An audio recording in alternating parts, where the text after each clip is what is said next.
Hi everyone. இன்னைக்கு வீடியோவில் நம்ம கவுனி அரிசி கஞ்சி எப்படி செய்கிறதுங்கிறத பார்க்க போகிறோம்.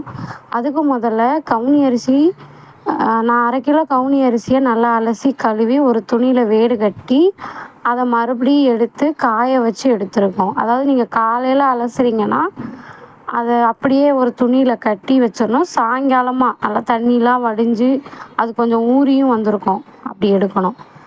எடுத்து மறுபடியும் எண்ணெய் காய்ச்சலில் காய வச்சு வச்சுக்கணும்.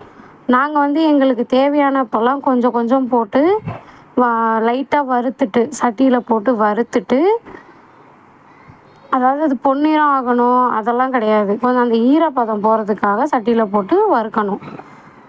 வறுத்துட்டு மறுபடியும் அதை மிக்சியில் போட்டு நைஸாக வேணுன்னா நைஸாக அரைச்சிக்கலாம். இல்லை எனக்கு குறை குறைன்னு சாப்பிட தான் பிடிக்குன்னா குறை குறைன்னு அரைச்சிக்கலாம். அது உங்களோட இஷ்டம்தான். நைஸாகவும் அரைச்சிக்கலாம், கொஞ்சம் பொறுன்னு அரைச்சிக்கலாம்.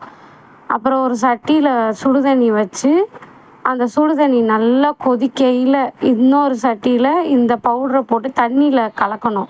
நீங்கள் அப்படியே போட்டிங்கன்னா கட்டி கட்டியாக நின்றுடும். ஒரு சட்டியில் பவுடரை போட்டு தண்ணியில் நல்லா கரைச்சிட்டு அதுக்கப்புறம் கொதிக்கிற தண்ணியில் இதை ஊற்றணும். ஊற்றி நல்லா உங்களுக்கு தண்ணியாக வேணும்னா கொஞ்சம் தண்ணி எக்ஸ்ட்ரா வச்சுக்கோங்க. இல்லை திக்காக வேணும் அப்படின்னா நீங்கள் கொஞ்சம் தண்ணியை கம்மியாக வச்சு கொதிக்க வைங்க. நாட்டு சர்க்கரை போடலாம், இல்லை பனங்கற்கண்டு போடலாம், இல்லை கருப்பட்டி போடலாம். உங்களுக்கு என்ன பிடிக்குமோ அது போட்டுக்கலாம்.